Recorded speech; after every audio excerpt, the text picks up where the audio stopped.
There's a good reason you really just want to do one session a day during a New Moon Day event, a new event in Pokemon Sleep that happens every month. Welcome back to another Pokemon Sleep video, it's Bro Vinny here. We will be covering Darkrai in a separate video because there's a lot to talk about. But first, we need to know a little bit about this new event called New Moon Day. What is it and why should you care? The first New Moon Day event begins on the 26th of May 2025. The event will last for 3 days, with the middle day being the actual New Moon Day. Quite similar to Good Sleep Day, which also lasts for 3 days, with the middle day being the Full Moon Day. And both events happen monthly, about 2 weeks apart from each other. Because if you didn't know about lunar phases, it's because the new moon and the full moon are approximately 2 weeks apart. It is to do with the positioning of the sun, moon, and earth relative to each other. So we can usually predict ahead of time in terms of when a good sleep day or a new moon day is going to occur. There are 3 main bonuses during a New Moon Day event. Of course, any of these are subject to changes in future New Moon Days, but for the very first one, here are the bonuses, and based on our experience with Good Sleep Day, it doesn't tend to change too much between events, maybe except for the boosted spawns, but we'll get to that in a moment. One thing that happens is that Pokemon won't get all full as easily, and only during the first sleep session of the day. So if you do 2 sessions a day, be aware that your second session, and for day shift people, usually the longer session, that one you won't have this bonus.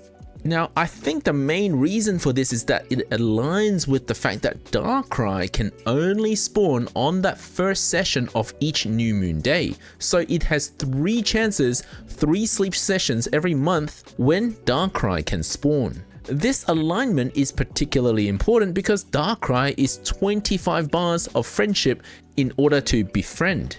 So unless you had Master Biscuit, you'd be hoping that your Great or Ultra Biscuits don't make it all full that easily. But thanks to the effect of the New Moon Day, your chance of befriending Darkrai is going to be better. So if you were playing smart, you would combine this bonus with a Pokemon you want to hunt. So if you're hunting for a Grubbin and you really need one, and you find that when it does spawn, it sometimes gets all full, well, maybe you can combine it with a New Moon Day event. So go to Old Gold Power Plant, since Darkrai can spawn anywhere anyway. Of course, just make sure you hit Dozing if that's the case, because that's Grubbin's sleep type. Or maybe you're hitting up Lakeside to get Rolts. Whatever it is, you can try to game this bonus. However, this bonus, besides for Darkrai, is really just a whale mechanic, because utilizing this mechanic means you're gonna lose more biscuits. Hear me out. Every time a Pokemon gets all full, you have to wait for another session for it to come back. But when it does come back, there's a chance that it's hungry. When a Pokemon can never be all full, compared to meeting it several times with a chance for it to be hungry, you'll be putting more biscuits towards it to fill its friendship bar. So utilize this mechanic carefully, because you could be spending a lot more of your resources into this mechanic than outside of New Moon Day. In a way, the all full mechanic actually helps us conserve our Poke Biscuits. Secondly, it sounds like there's a boosted chance for shiny Pokemon. How much boosted? I'm not sure. And thirdly, some Pokemon will have a boosted chance to appear. Kind of like the Clefairy line in Good Sleep Day, some Pokemon will more likely appear in New Moon Day. For the first event, that Pokemon will be Murkrow and Honchkrow, which in the same week is actually its debut week as well. What we do know about Murkrow is that it will be Dark type, Dozing Sleep type, and be available in 3 different areas, although during the New Moon Day event it will be available in all areas.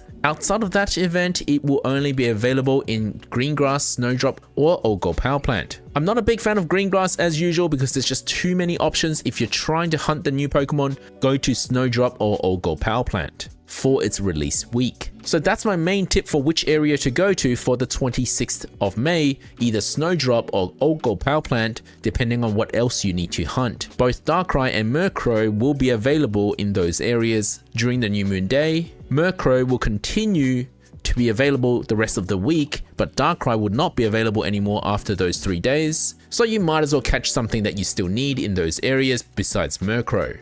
And I'm gonna be frank about this here, this main skill of Murkrow. I don't really get it just yet, so give me some time to think about this. We'll talk about it in a separate video. The wording is it gets one type of ingredient chosen randomly from a selection of ingredients.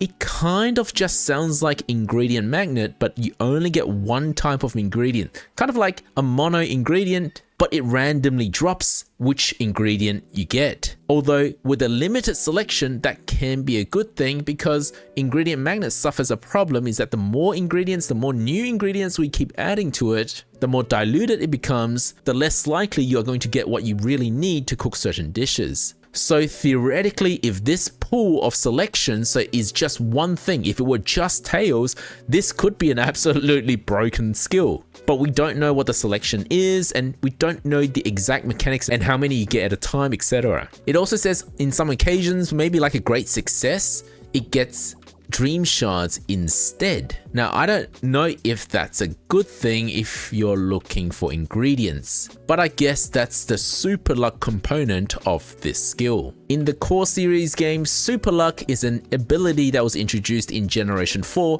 but in Generation 9, it's the signature ability of Murkrow and Honchkrow.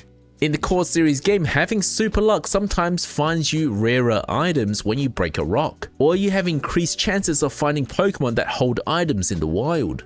These are some other Pokemon that has that skill in the main series games. In battle, it just increases the critical hit ratio. So that's why Murkrow has this main skill introduced with it called Super Luck. Perhaps we'll separately get Ingredient Draw S on another Pokemon at another release. So back to New Moon Day, Murkrow and Honchkrow will be the Pokemon line that is boosted for the first New Moon Day event. Maybe we'll see other Pokemon boosted for other New Moon Day events, maybe just dark types, who knows.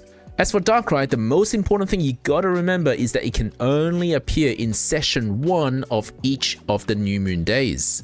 It will never appear during the second sleep session of the day. So what some people's strategy will be is to try to maximize their spawn count on their session 1. Most people who are day shifters, that will be their nap. If you definitely want to do a nap, make that nap bigger so that you're not just seeing 3 spawns, because that might reduce your chances of seeing Darkrai. If you really want to see Darkrai, that is. Darkrai doesn't actually have a drowsy power requirement, so we don't know exactly whether spawn count or drowsy power will affect its appearance rate, but because we don't know, it's best if we play it safe, maximize your drowsy power, maximize your spawn count of the first session of each New Moon Day. And your first session of the first New Moon Day will be a relatively weak one, so I suggest you only do one session. Given that it's going to fall on a Monday, you really don't want to be doing much of a nap at all. Your drowsy power will be fairly low. I personally will probably just do one session for Monday, Tuesday, and Wednesday for the week of the 26th. And also because Murkrow, usually new Pokemon, will have higher drowsy power requirement, that might be a good idea anyway. Now, unlike other full week events, Murkrow and Honchkrow is not stated to be able to spawn outside of its sleep type. So if you want this greater appearance rate to actually happen, I suggest you try and aim for dozing sleep type all 3 sessions, all 3 days. Otherwise, I don't think this greater appearance rate will apply to you if you've got snoozing or slumbering, because it can't spawn in those 2 sleep types. This is not one of those events that states that Pokemon can spawn outside of their sleep type. That's besides Darkrai. As you can see, Darkrai is able to spawn any area, any sleep type. But Murkrow is not included in this. So that's why Darkrai has a thing called a special appearance rate. It doesn't even have a drowsy power requirement, and it can spawn anywhere, any sleep type, and it has one more special effect. If you don't encounter Darkrai, the chances of it appearing in the next New Moon Day, Session 1, will be increased slightly. I am not sure if that means it can carry between events, so if you didn't encounter Darkrai in New Moon Day 1 at all, will it come back in the second New Moon Day event in the next month? Thank you for watching, guys. Stay tuned for part 2 of this, which is going to be a complete explanation and analysis of Darkrai.